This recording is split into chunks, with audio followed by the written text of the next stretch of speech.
30 seconds time to a minute.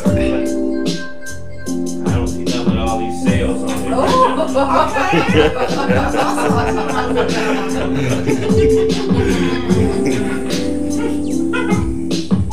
You see it? You see it, April? Make sure you turn your volumes down. Not yet.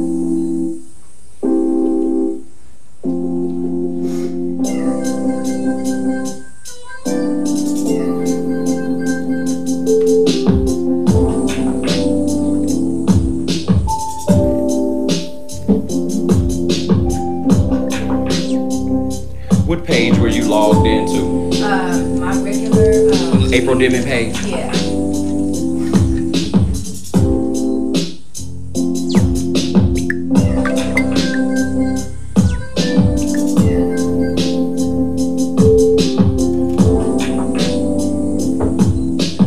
You see it? I do. You see it? I'm not sure how I got Go it. ahead and share it.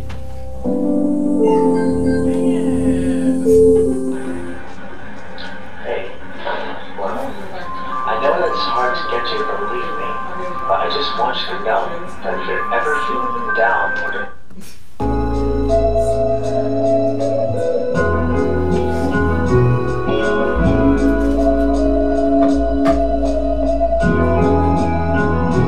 Everybody share if you see it. You see it, April? I don't see it either. Wait. What page are you on? Can I put my phone on the charger? I don't know where my charger is in. Don't worry, I got you.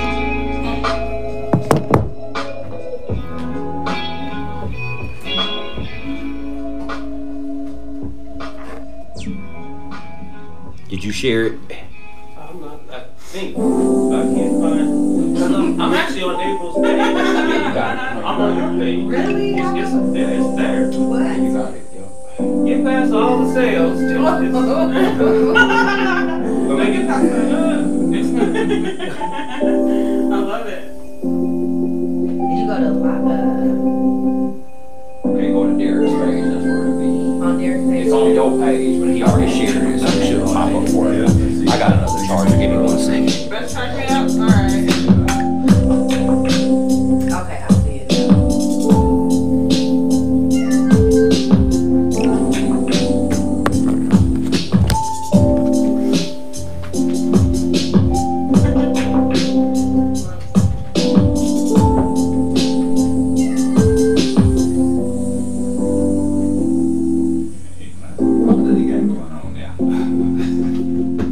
I should probably go some milk too, huh?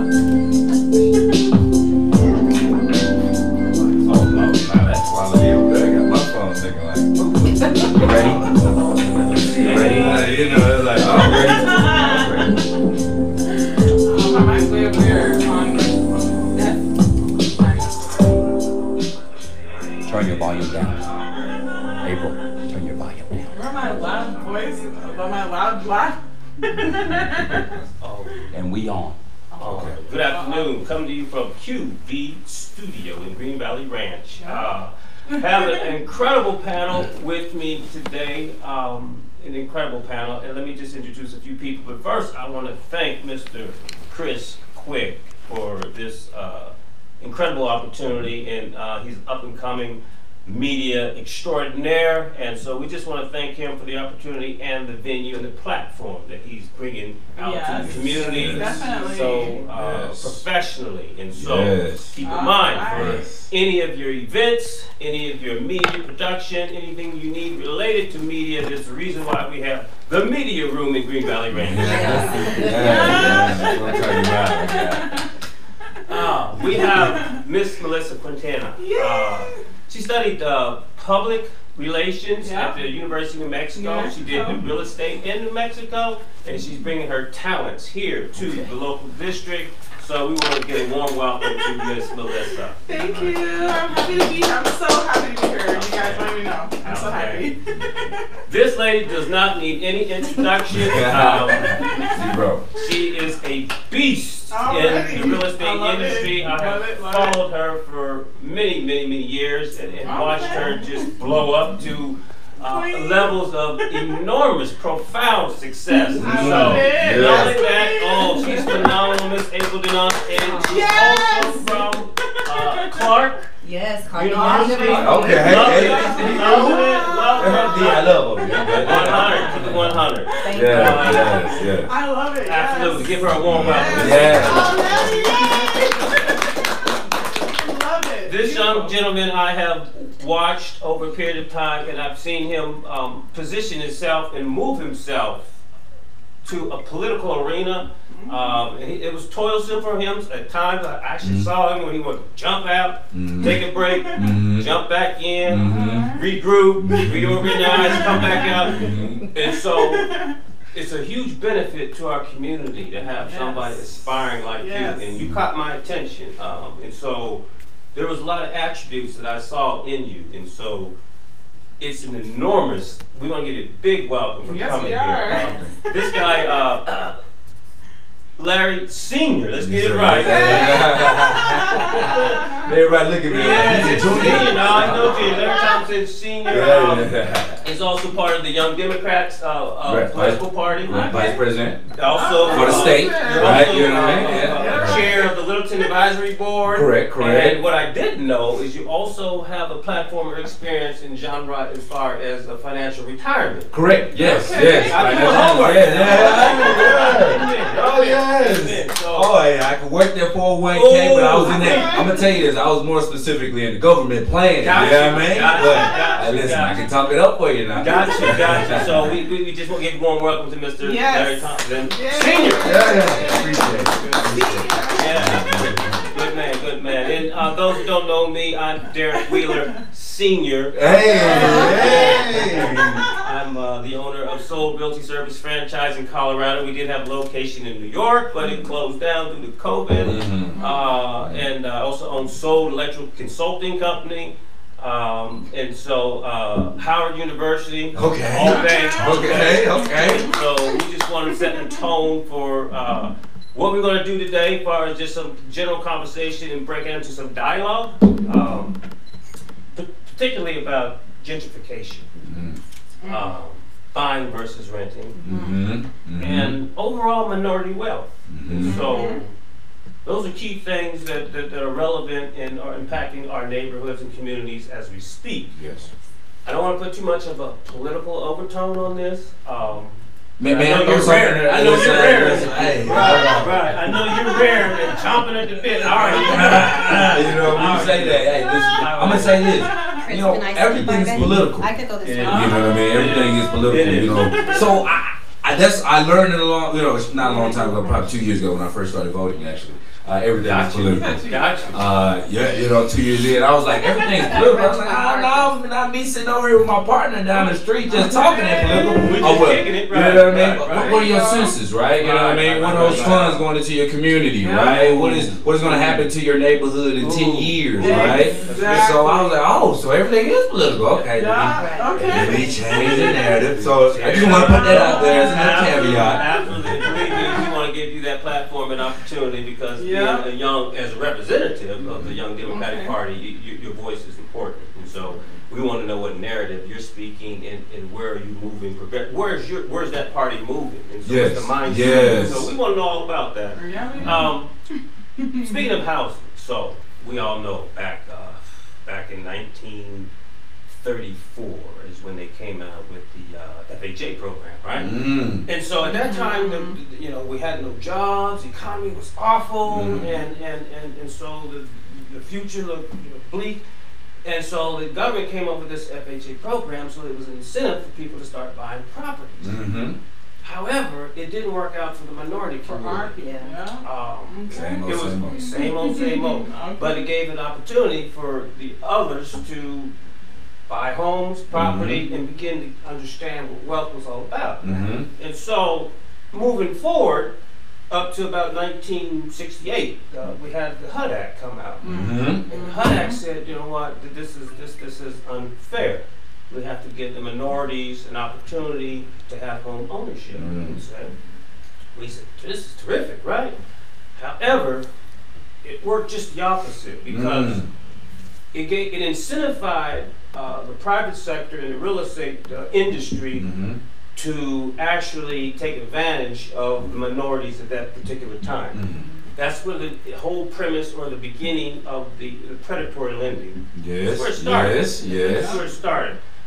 In fact, through 1968 up to about the beginning, 74, 75 is where you see record numbers of foreclosures and black people losing their homes because we were set up for failure. Basically, that's what happened. So, in moving forward to where we are now, being as disenfranchised as we are for so long, now we realize that there is the opportunity to actually have home ownership. And so now, unfortunately, the bulk of our community don't own it. And so I realized and I witnessed, just growing up, it's how other cultures were able to actually send down wealth to another generation. Yes, inheritance. 9 times out of 10, it was by property. People would pass away and leave property, and people would acquire that property, and they're set for life. But our community has failed and perpetually continued to fail to do that. It makes and so my question is, what is the mindset? What do you think is the mindset of the community now, as far as buying versus renting? Are we moving forward in this? Are we seeing more of a tone of getting our financial report card looking together with literacy of financial? What is your vibe? Well, no, ladies first. Ladies first. I'm from the South. You gotta understand. I'm from Mississippi, so it's ladies first. When it comes to well, I'll say this, right?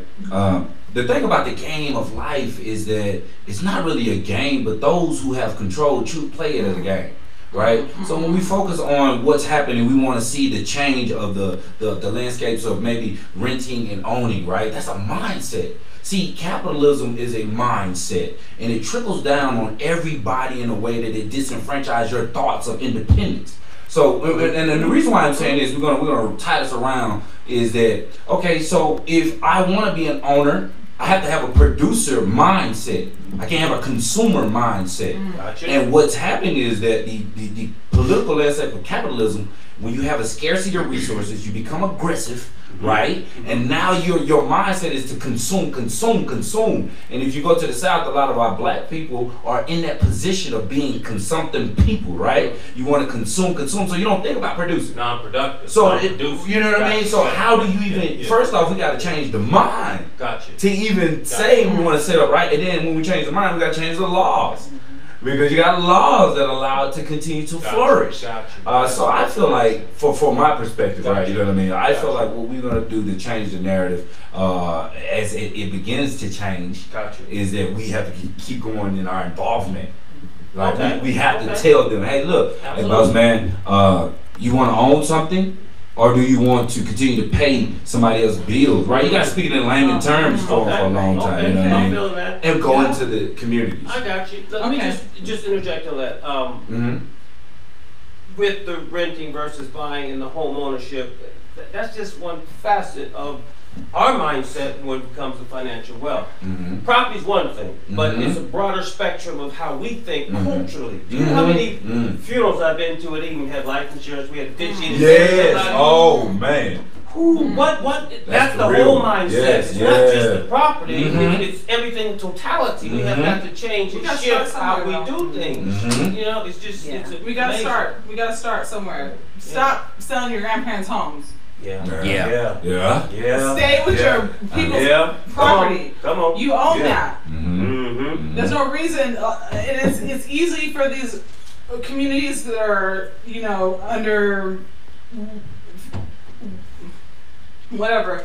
They're not used to seeing these huge checks come to them, so they're seeing these little checks come in, and they're not realizing the amount of money that they're actually worth. They're not realizing the amount of property that their grandparents worked for. That they got this. They don't realize the money that they're sitting on. That makes sense. They're not really realizing. So basically, it's easy to kind of trickle these little amounts for these properties that are worth so much more than these people understand, that they're worth. And so when you're sitting there, you're under marginalized communities, it's so easy for you to take these someone's pointing this check out into you, and they're like, oh, incentive, exactly. Yeah.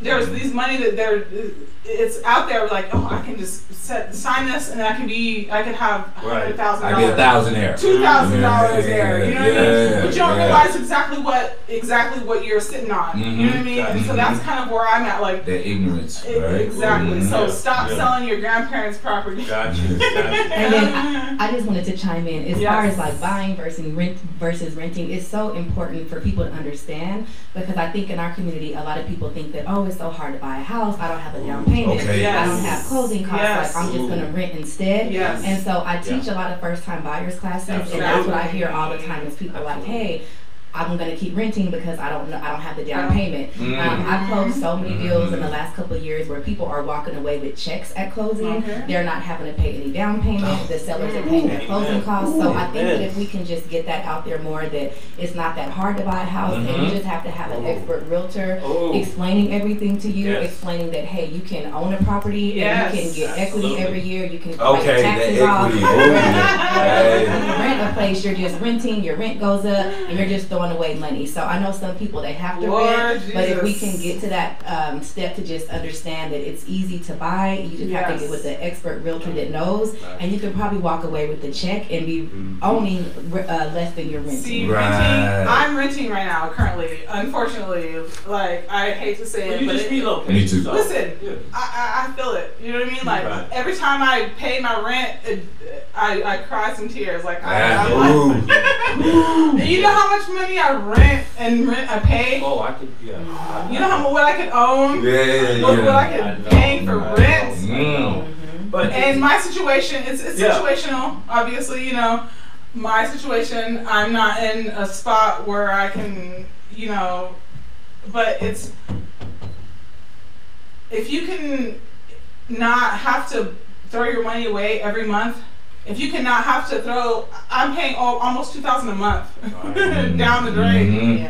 Down the drain. I'm paying someone else's mortgage. You know what I mean? Like, pay your own mortgage. Pay your own mortgage. What you said, just when you talked about don't sell your grandparents' home. That just hit me about what's going on now with gentrification. That's what I was all those going houses for. down in Park. I sold some of the houses in Park Hill, and some of these folks, when they bought the house, the taxes on the house was about $1,800. I just sold one in Park Hill where the annual taxes on it was almost $9,700 or something. So elderly people on fixed incomes, where on earth are they going to get $10,000 a year to maintain this house? Everything gets raised except their fixed incomes and Social Security. So it's a challenge for some of these families where that might be the only option is to let this big house go. That's where what do we do? Well, that's the system of capitalism, right? So that's why when we talk about the housing crisis, everything is synonymous. They all are intertwined. Climate change, everything, right? The systemic portion of redlining. What does that do to education, right? If I don't have the property taxes, right, to pay for my public education, how you think my school is going to look, right? And we're going to keep looking at things like in Colorado, you have Tabor, right? And this same calculator with the Gallagher thing, right? These are unconstitutional positions, but nobody talking about that, right? Because you know why? Because the wealthy continue to benefit off of it. We can even take it even further when you take about the red line that goes into property tax, that goes into public education, that funnels out to the PTAs, Parent Teachers Associations, right? You get tax write-offs for these things. So if I keep you in this box, you know what I mean? I can control the narrative every single day. You know what I mean? And me working with the city of Littleton, right? You look at the codes. We're talking about the codes, the very nature of the construction of the city. So when you look at these different things, you see how the dynamic and the structure, the blueprint was created specifically to be designed for certain ways, right? If you say no affordable homes, right? They tie that to black people for the most part. You know what I mean? It ain't about being poor. They're tying it to black people. So we gotta understand, what does that mean for us? What do we have to do when we look at these things? That makes sense. I'm with you. I actually parallel some of your thoughts. But at what point are we need to be held accountable for what we do? Let me ask you this question, boss man. Like, do we hold a prisoner accountable for his prison conditions? You know what I mean? Like, you are in a cage already, and we're trying to make the best out of this cage. Some cages look good. Do we hold the prisoner accountable for the act that got him to the cage? Depending on what that is, because you got to think about this whole system was created for that, though. To put you in there. I got that. Now here's my thing. Talking about. I'm a victim to say that. Oh, I got you. You know what I mean? I was in jail. You know what I mean? For petty things like that. Family back then, but.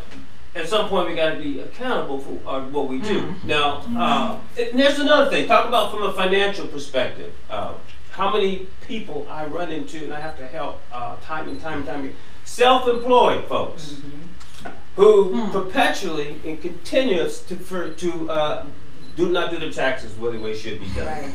Everybody want to make $200,000 and they don't want to claim everything on their taxes, where the bottom line it makes a zero. And so when they come to me and say, hey man, I want to buy a house, and I look at your taxes the last 2 years, you made $200, you wrote off $200, the last 2 years you made nothing, your business is worth zero bottom line. Brother, you got to pay the IRS. And so, you know how many times I've had that conversation with people financially, like, and they're just stunned, like, what? Yes, that's what needs to happen in order for you. It's a generational hinge. I'm sorry. No. Miss Lady, you know what I mean? Ladies first. I told you I'm from the South. I hear you. I was just gonna say, you know, that's a generational hinge, right? You know what I mean? I'm gonna tie you to something, right? Like how the generation that precedes me will look at Jordan as being a GOAT, but then you look at the new generation, it wouldn't, because he didn't do anything outside of the court to pass down something more powerful to the next generation. And so when you think about those things in the terms of education on finances, like how do I just supposed to know about this education? No, I get it, because you know what? I was never taught anything from my parents. Didn't hand down. My parents didn't own any property. But you got Mississippi. See, you think about places where property even exists, where you got to think about inheritance is the majority of places. Like we go to Mississippi, home ownership, Louisiana, Alabama, Georgia, Florida, Texas. You know what I mean? Where the majority, where 70% of the black population exists. Demographically. Right. You know what I mean? So if we want to relate to that, we got to understand culturally the shift of these things and how do you do it culturally, right? Based on the dynamics. We come to Colorado. A black struggling person, don't get me wrong, the struggle is a struggle. I don't care where you at, I learned that. It's just a different feel. You know what I mean? It's a different feel of, you know, like me getting stabbed and me getting shot. Got you. That makes a lot of sense. But it is our time. But I don't want to give no pity parties, because at the end of the day, I speak on this heavy. Look, we're going to keep shooting ourselves in the foot, you know what I mean? Like, I'm out here trying to dig in hey, you going to vote? Right. No, I ain't gonna vote. Man, it don't count. Right. 2020, man. You know what I mean? Like, you know why gentrification happens, because we don't vote. Ooh. You don't go to those town halls. Yeah. You don't know those developers. That's why I say being a chairman of that, you know, the city of Littleton gives you an opportunity, the gateway to see a lot of these things, right? That you see, like, oh, okay, that's what they're doing. And I play the fool. You know what I mean? I'm going to tell you this. Gotcha. I'm talking to person I just play sideline. Oh, right. I don't know what y'all talking about. Okay, I don't know what we got to do now. Go back to my people. Hey, listen. This is what you need to do, and this is how we do it. Put it in layman terms. Okay, so what do we need to do? On which parts? We need to get more involved on our public. See, that's what reparations does. It gives us our time. It gives us our time back. Reparations ain't about the dollar, right? It's about the time. Because if you give me time, I can make that dollar. I can do the things that I need to do in this life to prepare myself. If I tell you only making $7.50 an hour, yeah, I mean, it's a different story. Right. What time do you have it? A different outcome. I gotta work 80 hours, you know what I mean? A day, not a weekend, a day, just to be able to, you know, live. So that's the process. Well, dismantling that system. Since you brought that up, and you do kind of represent that generation.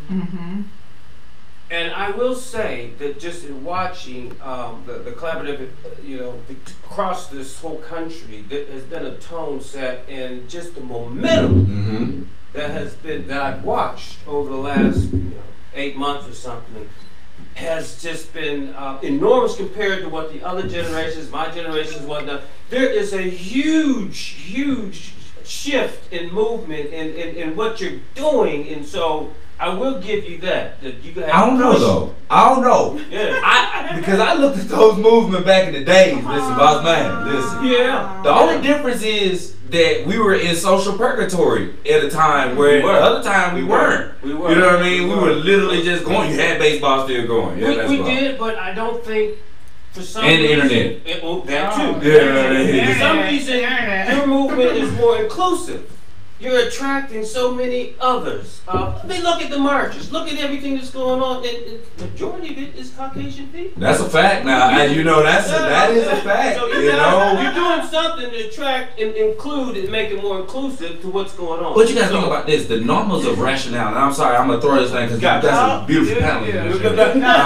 So I just want to say the rationale, the number of rationale in this situation is that when you develop a society over time, the numbers automatically, increase. Absolutely. So back, if you go to the population back in 1930, 1940, you know what I mean? The population was about 100 million, 120 something million. Now it's like 356 million. So but it's still at the same ratio rate as it was then. Right. But when you got more bodies, you know what I mean? It looks bigger. Then you have access to information. Right. You don't have to go to a library, check out the book, and then read the whole book to understand, you know what I mean, how to get to Raleigh, Mississippi from Denver, you know what I mean, or the Atlas. So that access of information is a what you call that sign, division sign, whatever you call that. It divides the time, right? And technology is the amplifier, so it multiplies the awareness of the reach. Okay, so. But I feel like the power is still the same because we look at what you all did and we're like, oh, right. But hey, I'm not that young now, so don't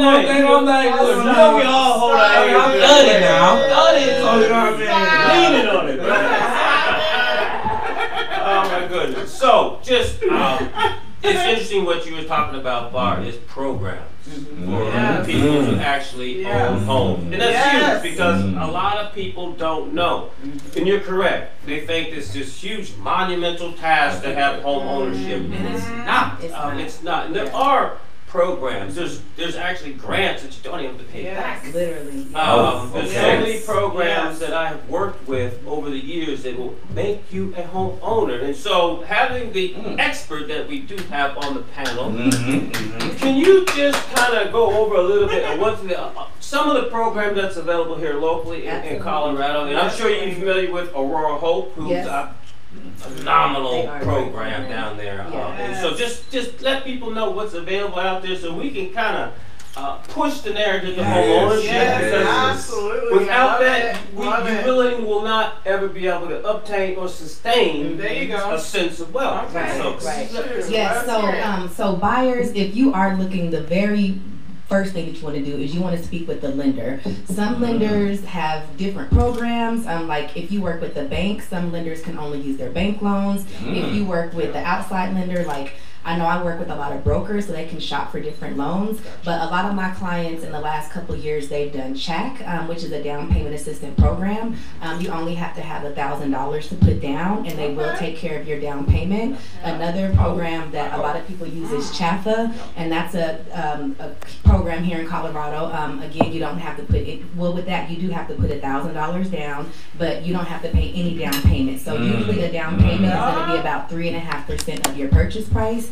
They take care of all that. You are also going to have closing costs, and so in this market, it is a seller's market. But again, if you're working with an expert realtor, okay, so let me break down the numbers. So the seller's market right now in Colorado, we're in a big seller's market, and what that means is we don't have that much inventory, and so in order for it to be a buyer's market, you have to have 6 months of inventory. Right now, we have 1.1 months of inventory. So when you hear a seller's market, it's like there's not that many properties. But again, if you have an expert realtor, like we're getting clients under contract all the time. We're getting our closing costs paid even in a high market. So you just have to have a good lender that knows what they're doing. You have to have a good realtor that knows what they're doing. And I literally had 2 closings last week where my clients walked away with a check. They didn't have to put anything down. Well, $1,000 down.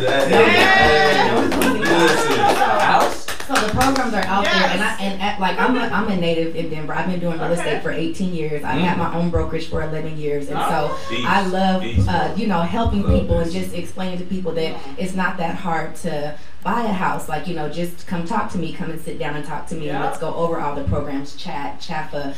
Sometimes there's lender programs that I don't even know about because, like I said, every lender has different programs. But if you come to me, I will be able to help you. Derek will be able to help you. Everybody on the panel. It's just, just get out here and ask questions. Because a lot of times it's just you not knowing. And if you look at my page, you'll see first-time buyers like closing all the time. And again, that's in a seller's market with no inventory. So just ask your lenders. Call me if you have any questions. We can certainly dig into more programs because there are a ton of them out there. There are definitely. Wow. And can I just share something really quick? Oh, absolutely. Oh yeah, please. I'm blown. Okay, so you were asking about like what's a seller's market, what's a buyer's market. So I just wanted to point out a couple of things. I don't know if our camera can see this or not, but I got you zoomed in. Okay, thank you. So in July of 2019 in Colorado, we had 5,449 houses on the market. That's for single-family houses. In July of this year, we had 3,294 houses on the market. So that's kind of what creates a buyer's market. Okay. Market. Yeah. Like I told you guys, I've been doing real estate for 18 years. Wow. In 2007, there were 35,000 houses on the market. So that was a buyer's market at that time. So as you see, things have just gone down. And right now so in order for us to be in the buyer's market, we need to be up here and we're down here. So we're in a seller's market, and I believe we're going to be in a seller's market for a while. I don't see prices coming up. Can I ask a question on the seller's market? Please. Yeah. So, when you're in the seller's market, is that the best time to buy as a buyer, first time buyer, or is it like? I'll tell you like this: if you have a good realtor, it doesn't matter what time. Thank you.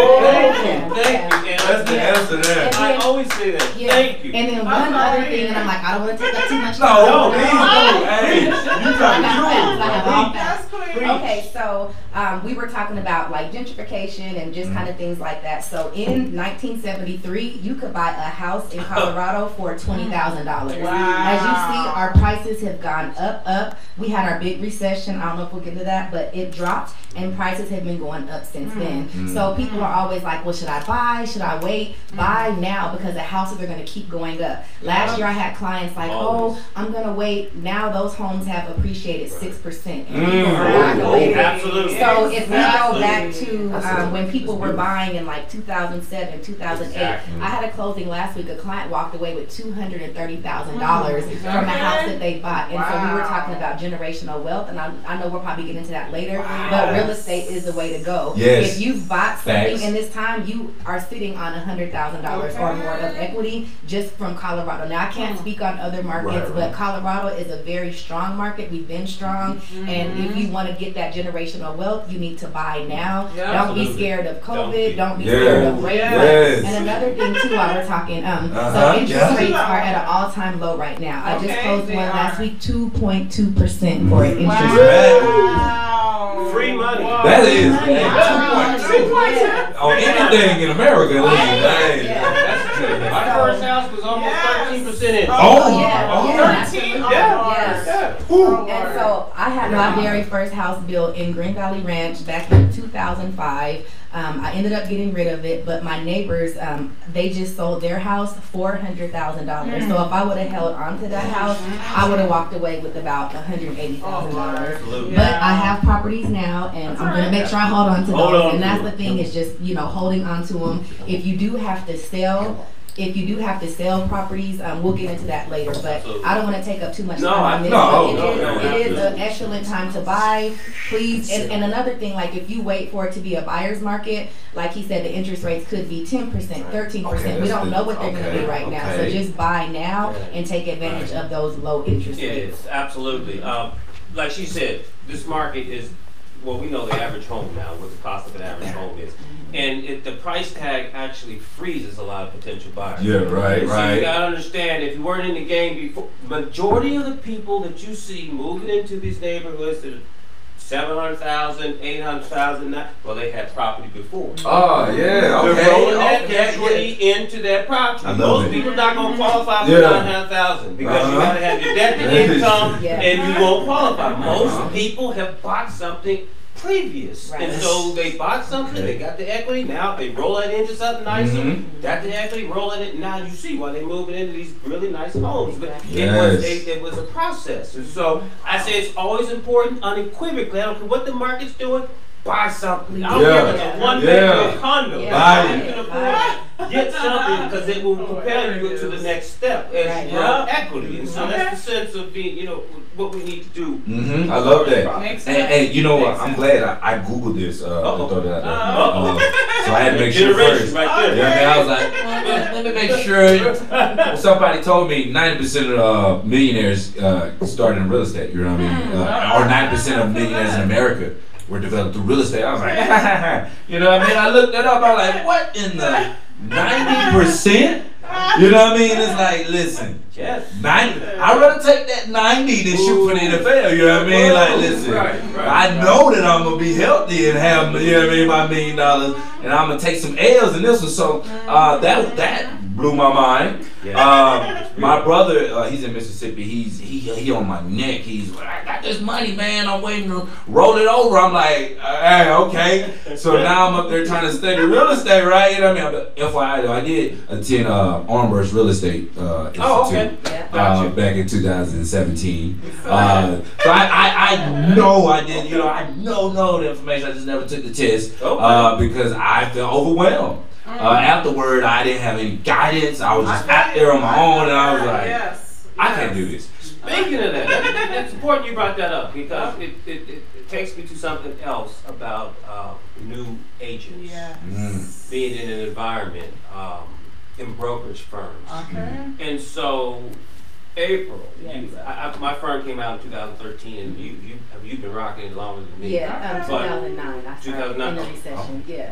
So I just want to get your perspective on. I see a lot of our culture move into like a big box. Keller Williams, Coldwell Banker, and they get consumed by it. And I'm just trying to get your feeling and what your thoughts are on the big box brokerage firms versus the more intimate, more boutique style with more limited folks who has a more close on hand and nurturing and teaching. So what is your thoughts? So my experience, I actually started with Keller Williams about 18 years ago, and with Keller Williams, like there's so many different agents, and so you do have a coach, but it's like you don't feel comfortable with that coach. Like I sometimes couldn't ask them questions; they weren't available. So to me, I feel like the big brokerages, yes, they have that name, but you just kind of thrown out there. You have to kind of do things on your own. Like I have a lot of brokers right now. They're with, I won't, Saints name companies, but they're calling me like, well, how do you do this? How do you do that? So one thing that I do with my agents is I try to take them under my wing. And so like I had a meeting with one of my new brokers a couple of weeks ago. We did a Zoom call, and in 2 hours, she's like, I learned so much. Like I didn't this is just good. And so like I tell people, I know how to buy, I know how to sell. I can't teach you how to like get out there and like with your clients, but I can teach you how to be a good realtor. Meaning, there's, like I said, some realtors, they've been in real estate for years, but they don't know what they're doing. I'm sure you work with realtors and you're like, when did you get your license? I think with the smaller agents, you can kind of, it's like a more organic. It's like, you can teach things, you can teach them how to do things in an hour and just give them knowledge and just give them things that and so with some of the big brokerages, you're just a number or you're just an agent, you're just kind of thrown out there. So I think sometimes like the smaller brokerages are better to go to because you can get more of a one-on-one training and not get 50% of your commission taken out. Right. 60%. Yes. I was getting 60% taken of mine, after driving to Lyman about 52 times and then So I always tell agents, like when you're getting into real estate, you want to interview different companies. Like interview your big companies, interview small companies, and then just see what's a better fit for you. Because what may work for you may not work for another agent. And I just think that it's good to do your research, do your homework, and just go with somebody that you do feel comfortable with. That sounds good. And like with me, and so like over the 18 years, I started started with Keller Williams. Then I went to Prudential. They're not around anymore. Then I went to a couple of real estate companies downtown. So I had to actually like find my niche. And now I'm like, I love it. This is what I do. But I went around and I saw other companies. That's the thing, is where I'm at. Because I'm still relatively new.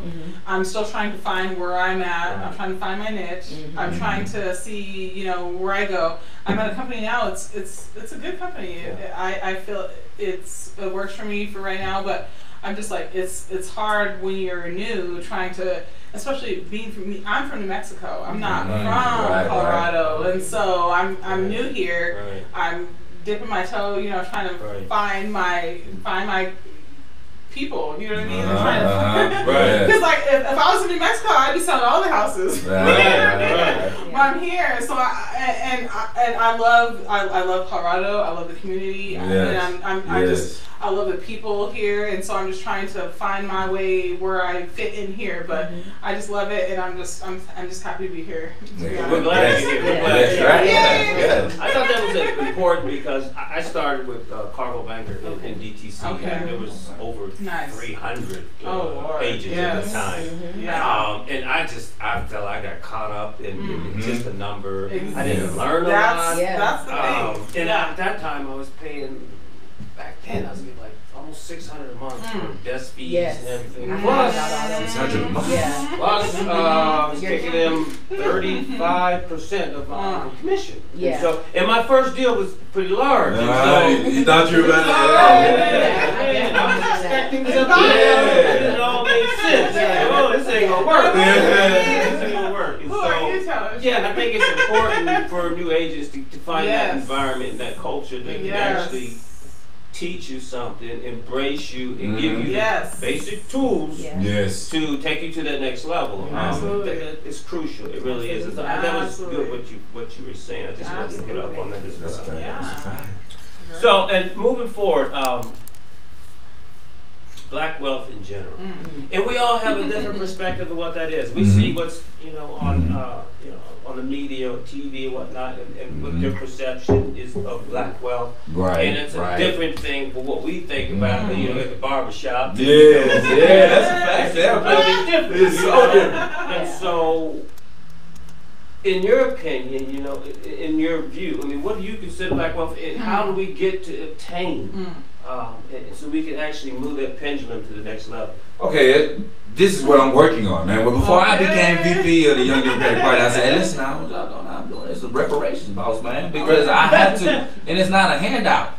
You know what I mean? It's to fix the societal disproportion of the social hierarchy, right? It's like literally, if you continue to do this, that's why when you have black issues, it doesn't resonate with the white majority. Not white people in general, the white majority, right? Is because how can I relate to it, right? If I'm not exposed to it, if I don't live out that moment, how can I, right? Period. Your functionality is what gives me my benefits, but I don't see that, right? So for me, when I see, black wealth, I see a combination of three things. First thing I see is comfortability, right? Family structure.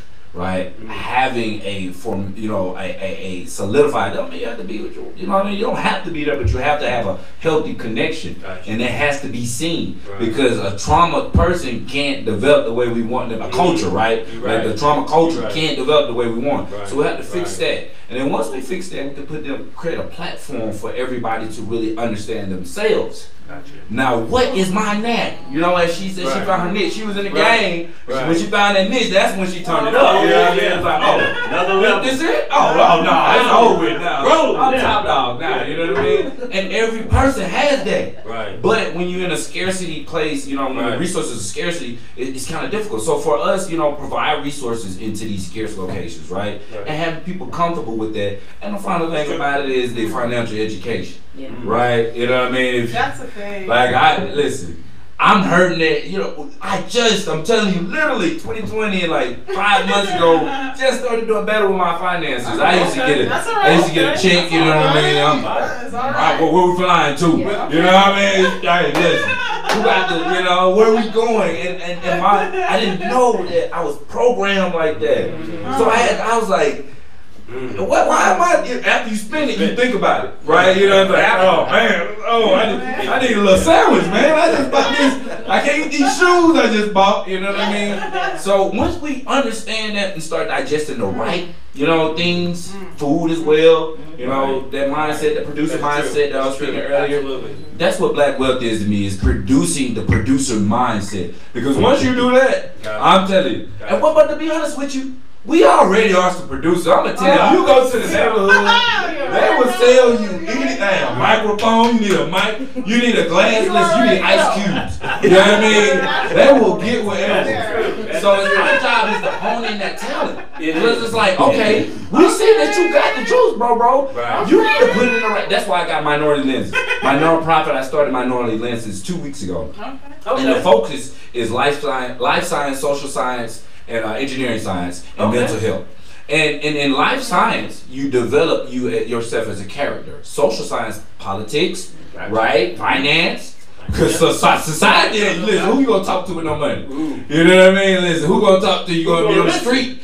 That's the thing. Ooh, let me rephrase it. Who gonna listen to you without money, right? You know what I mean? It's like, you can be like, yeah, man. Talk to whoever you want to talk to. I got problems, man. How much money you got? Yeah. I ain't got no money, but I got problems. I'm sorry, bro. You got to go up the street, right? But then you have to, hey, I got $1 million. Hey, bro, I got problems. Let me listen to me. Tell me all about them. I'll be here. Yeah. You may not even have to pay him. You know what I mean? Because of that. Because he got money, you may not even have to pay.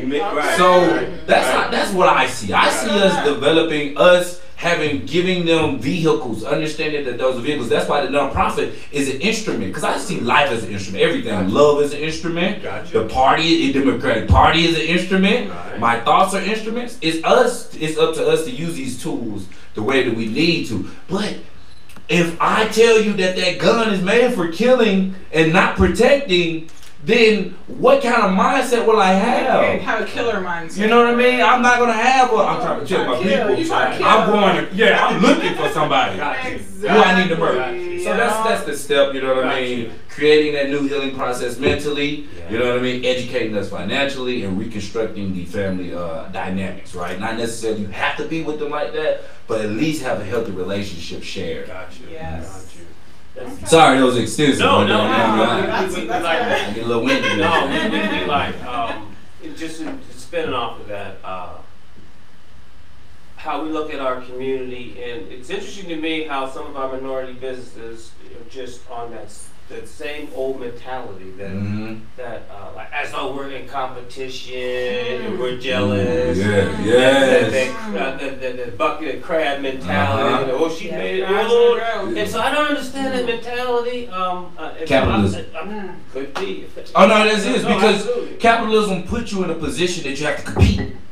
And when you're in a position of competition and there's no resources, what are you gonna do? You gotta bring them down, right? If he's successful, then I can't be successful because there's not enough money in my community already. So if only 10 people got money to buy something that person got, though I want to do that same thing because that's my passion, I have to find a way to disenfranchise them. I get that, but my mindset is if I'm phenomenal at what I do, and I know she's extremely phenomenal what she do. She's phenomenal what she do. And if we all band together, we have competition now to take out the big collective bargaining right there. That's my mindset. That thing is teamwork makes teamwork. And so we gotta change the mind. That's a fact. And know how to embrace and push and help our other, it's not, I don't look at this competition. I look at somebody else that's inspiring doing it. So it's inspiring to me. And it's the same thing like what I want to shout out to Miss Jamie Alexander. I saw some of her work and I thought this girl is amazing. There's so many photographers out there and there's so many that hate on her because she's so good at what she does. And I don't understand that whole mindset. I'm like, you guys should get together. Right. Just kind of find that dynamic or that paradigm that you can actually move and work together and generate more income. So I just never understood the divisiveness and the petty. And so you say capitalism, but I do see. But I'm understanding from this position though. These positions literally facilitate. You gotta understand your reality is based on what? Not your thoughts. They're based on laws. everybody law thoughts are based on whatever the law creates for them to think that it's okay to do. So if my reality that I'm living in is not synonymous with my actuality, then how can I say that that's my thought? I'm supposed to think that way, right? I'm supposed to do this way because I'm living in this condition. They telling me I'm supposed to do this. No, I get that. It's two different paradigms. Right, you know. So when you said, when you hit it, when you said we need to stop thinking of it as competition, like that is the golden. Yes. Can I cut you off really quick? Please cut me off. You know you got the juice. Yes. I just wanted to share a personal story, which hopefully can be motivating to people. And so in 2006, I moved to downtown Denver. And when I moved downtown, I lived at 1600 Glenarm. I had a balcony overlooking the whole city. So every morning I would wake up and look outside like, I'm going to take over downtown. Talk to me. Sell all these properties. So at the time, this is a very true story. There were about 4 or 5 realtors that were working downtown that had been down there for 25 years plus. When they saw me come in, they're like, you're not welcome here. You can't sell down here. We're not going to share our stuff with you. I literally experienced this in 2006. I will never forget, I was driving down 15th Street. I was crying, talking to my dad, like, they don't want me down here. I'm not welcome. I should probably just move back to Green Valley Ranch. And he's like, no, you know what? You build your own table. And they will come. Exactly. And I was like, okay. So within 5 years, I had to do research. I had to find out how to get sales down there. And like I said, I went to 2 companies downtown in downtown Denver. So it's a mindset. Like I could have easily listened to those realtors and said, you're right, I'm not welcome here. And I could have left and I wouldn't be where I'm at right now. But I listened to my dad. I had confidence in myself. And I'm like, you know what? I'm just as good as all these other people. Those other realtors are now looking up to me, and my sales are way higher than all those realtors that are still around. So I'm just saying that, like, if I would have not educated myself and done my homework, then I would have been, you know, maybe at a Keller Williams still working for another company. But and I started Denton Realty in 2009 in the heart of the recession. So it's just about mindset. Like if you want something, go for it. Like don't look at somebody else and say they have it. Like, you know, why can't I get it? Like reach out to people. Like he said, you know, it's about like reaching out to people and just again finding your niche. Like, do you want to do high-end real estate? Do you want, like, what do you want to do? And you just have to find that and just believe in yourself and just your thoughts. Like every morning you wake up like, I'm gonna do this, I'm gonna do this, manifest it. So about, you know, wealth and all that, like anybody can be wealthy, we can all be there, but it's just like you have to maybe change some of your mindset. Like you said, oh, I'm gonna get these new tennis shoes or this, like maybe start saving money to put towards a down payment. But it can be done, you guys. I'm here to like say it can absolutely be done. You just have to believe in yourself. Don't let anybody deter you from what you want to do, and go after it and have mentors and reach out to people. Oh, you just said something. That's what we're here for. That mentor thing. Okay, so where I'm from, all right, so when I jumped in the political world, right, I was like, see, I'm an aggressive person. I love it. So I look for opportunities the most. That's why when people see me doing stuff, it's not, hey, he just landed that. No, I dug in there. Hey, look, you want who? Nah, I'm here. Listen, I'm here for this, you know, but I didn't have a mentor. I still don't have a mentor now, you know what I mean? I don't have a mentor now, so everything I do is literally on my own. So I was like, how? What is it, you know, am I too aggressive that nobody want to mentor me, right? It's the fact that, you know, this is what I learned is it's just a disconnect, right? And it's our job to reconnect it. Like, it's not like the mentor don't want to mentor you, right? Or the mentee don't want to be mentored, right? It's like, who gonna connect us, right? Like, who is the bridge for us? Where do I fit in? Where do I connect? Yes. But I'm gonna tell you something, you know, I love my people. I do love my people. I'm gonna say this. But, you know, when you start reaching for greater for yourself, they start tugging at you. You know, and that mindset you were saying is, you know, it's so ironic, and I know I make people weird because the way I do things, because people they'll throw salt on me, they'll do whatever they can to knock me down, but I still will give them everything. They're like, what is happening here? I just undermined you from going from what you've been talking about on Facebook for the past you know, and my thing is this, is like, bro, I'm gonna go get her. I'm here for the world to change. And to relay that back to the mind that we trying to change. Me run for president in 2028 and put it on there.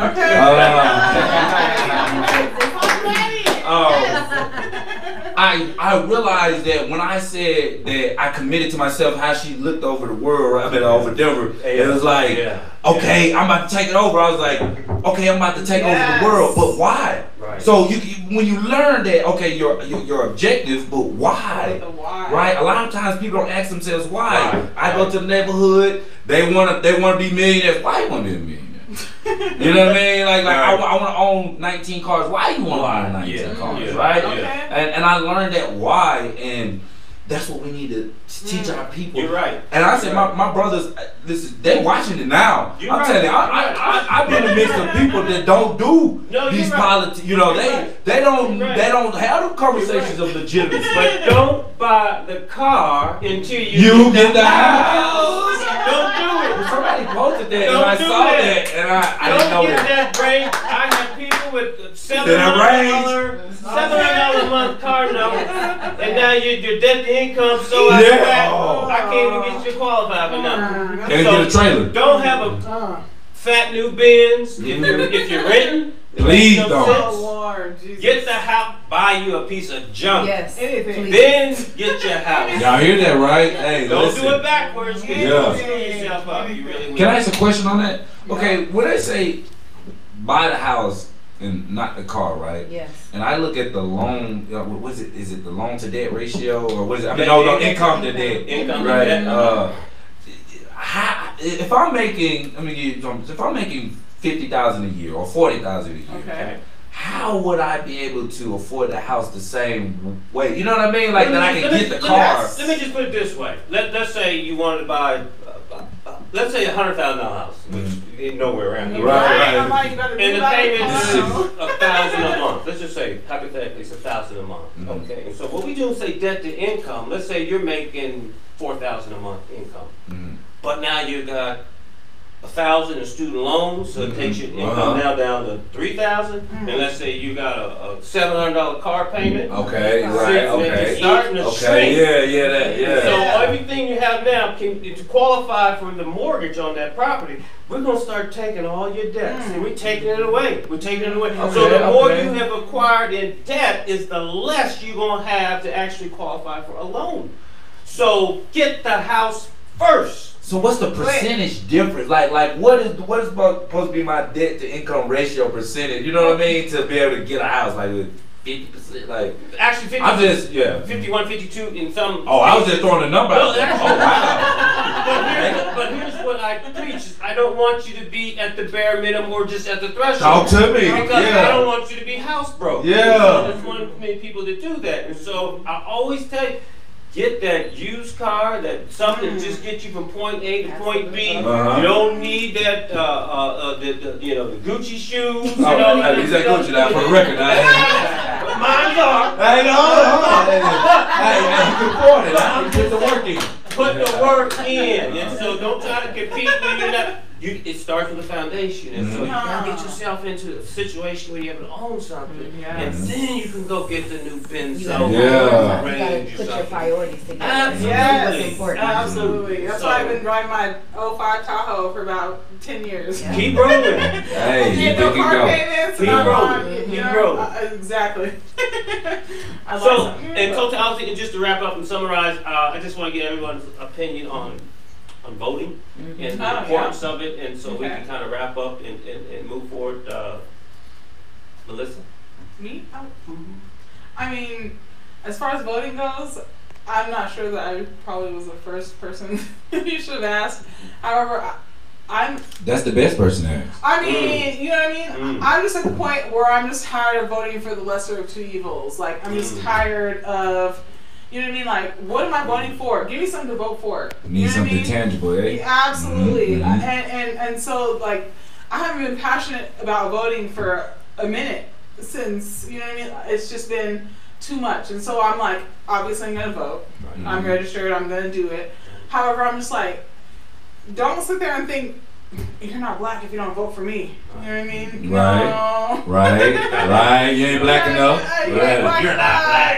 If you don't vote for me, you're not black. You know what I mean? I'm just like, give me something to vote for. That's where I'm at, period. Like, give me something. Like, we need change as far as all the way down. Like, we need change. And like I said, I don't know all the. That's okay. I'm filling those spaces. You know what I mean? There you go. Exactly. But we need your opinion, that's though. what I'm saying. Though, I don't know the rules. I don't know what we need to do. I don't know the laws. I don't know. But we need something different than what we have now. So your vote counts then, because you don't My know vote absolutely counts, and I will absolutely vote. But give me something to vote for. Yeah. Like, don't expect that just because I'm black, I'm about to vote for you. Yeah. No. Yeah. No. Yeah. Getting It's tired of not. that hostage situation. I'm done. Yeah. I am so done. Like, give me something to vote for. Because if I'm going to take my time out of my life to sit there and go out here and empower you. Empower you. Got you. Give me something to vote for. That makes sense. Give me something to vote for. But don't be tricked by the carrot or the incentive too. Big facts. Absolutely. Mhm. Absolutely. Yeah, for sure. April, what do you think? Yeah, so I think it's very important to vote. Like, you have to get out there and vote. I know we only have 2 parties, and you know, but if you want change, you have to vote. And so I know a lot of people are like, "Oh, my vote doesn't matter. It's not important." It is. We have to make a change. So just absolutely. I have clients that are with both sides, so I try not to get too Right, much into right, it, but right. I will absolutely be voting, and I just encourage everybody to vote and. Yeah, do your part. Yeah, exactly. Absolutely. Mm-hmm.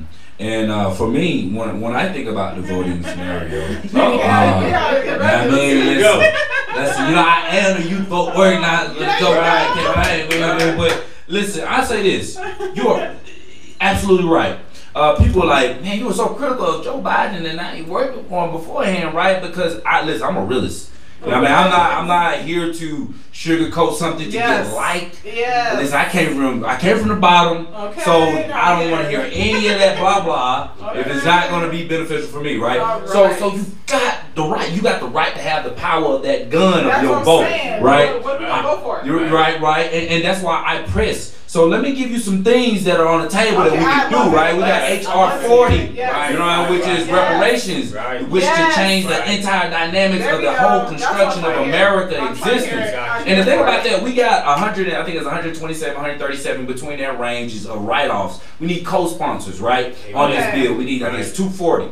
So we only down like 113 different people that we need to target, different representatives in the government that we can target to build on that. And what does that mean, right? Joe Biden allows an opportunity for that. Now listen, I'm not no mascot for this, man. No offense to Mr. Joe, because he's a good person when you really get in. Listen, let me ask you this. Is a killer, my partners from the block, you know what I mean, who have committed some crimes, are some good people too. You know what I mean? So what I'm saying is that our job is to understand that it's not about voting for that man. You know what I mean? Or, you know what I mean? They can be whatever body it is going to be what it is. Me, I'm looking to dismantle the 2-party system. I'm saying it loud and proud. Now, I'm going to tell y'all this is the first time I announced it out there right there. But at the same time, you know, you have to use what you got. Right? There's 2 different vehicles. You got a dump truck you can use, or you can use, you know what I mean, or you can use that 96 Oldsmobile, right, to get where you're trying to go, based on the 2 parties. So my job is to, hey guys, that Oldsmobile, you know, it's alright. You know, we got no money to, you know, buy that Ferrari or that bus. No, forget the Ferrari, because that's what they're doing too. They're already buying the Ferraris for their donors and sponsors. That's a whole nother topic for a whole nother day. It gets deep. But the thing for us, what we need to do for the vote local first. Right. You know what I mean? Yes. Like these people you see every day. Like they literally around your way, and they make laws for your everyday existence. Then next you got, you know what I mean, you got your state representatives, right? You know, you got the House of Representatives, you know, the state senators, you know, who creates the laws for the states, and then you got the feds, right, as they call them, right? And you got governors. So I say this: if you're gonna make your vote count, make it count local first. Now it counts for this election. I know a lot of people like, my vote don't count because of electoral college. Let me explain that real quickly, because a lot of us are misunderstanding the idea of the electoral college. We're like, we can vote and we'll still lose. It's about how many people voted in that area, that district that creates the electoral representation. Absolutely. So when that people say the electoral college chose Donald Trump, because the people didn't vote in that district to be the representative. You feel me? So if I'm a Democrat, right? So just because you got a Democratic representative as your electorate, if more Republicans come out and turn to vote, then guess what? He can't just. So that's what it is. So voting means a lot. You have the power to use your vote You have the power not to use your vote. Right. That's your power. You know, I'm not here to tell anybody, especially those who've been voting, who felt that their vote never counted. Right? Or those who, you know what I mean? So my job to sum up vote is to say, it's on you, but I hope you lock in on this election. You got a lot of elections that happen in our life. But this is the election that's going to dismantle white supremacy. Y'all don't understand this. We're in the belly of the beast of the world. We're not just talking about, I'm a person who dive deep into politics, you know what I mean? I don't just do the surface, I just want to run for office. I look at the policies and how it affects everyday life of people like myself that came from where I came from, right? And the black agendas that, you know, they playing with our lives. Like, Joe Biden throw out the black agenda, then Trump throw out black agenda, and they're just trying for a vote. But I'm out here saying, listen, boss man, if I don't see that working, which I do see the Joe Biden plan, because I went through his economics, he has a black agenda. He does. It's very elaborate, very developmental. That's why Trump threw out the $500 billion saying I'm here to help black people. That's what I was gonna say. Well, Trump had thrown but when Trump said that Mexico's gonna pay for the wall, you know what I mean? We raised Trump's promises from 2016. You know what I mean? Like, but think about Joe though. You know what I mean? I'm gonna say this. This thing about him. Even if it was something bad, even if it was something good, he promised that it'd happen. I promise y'all, mass incarceration. Right. You know what I mean? It happened. You know what I mean? Now I'm here to promise y'all that forgive me for my own ignorance. Right? Forgive me for my own ignorance. I'm forced to trauma. PTSD is the only thing that's going to kill racism. You can't knock out racism without trauma. It doesn't work that way. So we have to use this vote. And this vote is a surge of traumatic on white supremacy. Okay, so is his vote, what he's saying now, just to pander to our community, or is it because that's what he actually? Well, let me tell you this. Who you talking about? Who? Biden. Am I working for him? You are. So he put money in the what community? You know what I mean? Like, I'm a diamond in the rough type person. I'm saying, like, if you find me to work on a campaign staff of a presidential, listen, where I'm from, I'm a developed person. I'm gonna put it that way, right? You know what I mean? I came from the streets. Gotcha. You know what I mean? So, but I've always been intelligent. I was always able to navigate because I knew it was better. I don't have to stay in these streets. Why am I in these streets? You know what I mean? Like, and all time streets don't necessarily mean the hood. That's true. So, you know what I mean? Does not. People always think, oh, you street because you in the hood. No. You know, it's mentality. Yeah, yes, sir. But just. I'm sorry about that, you know, I dove into it. Sorry. But vote, please. I hope we convey the importance of voting and the potential that could actually realize. And so that was good, what you put. Yeah. And so we just want to thank everybody for joining in. We want to thank our extraordinary panel. We want to thank Ms. Alexander for the photos behind the scenes. We want to thank Mr. Chris Quick with QB. And keep in mind, if there's anything you ever need media done, videos, anything, you always want to refer back to the media room in Green Valley. They are representing and putting our voice forward. Yes. Gorgeous. And I just want to say thank you for inviting me on the panel. It was an honor. I appreciate that. I know we've been supporting each other. So, and if you guys need anything, let me know. Viewers, if you guys need anything, just let us know. So absolutely. I'm so happy to even be a part of this. So I'm just excited to be here and learn everything from all of you guys. And yeah, absolutely. If anyone needs anything, hit me up. You already know. Out. Thank you.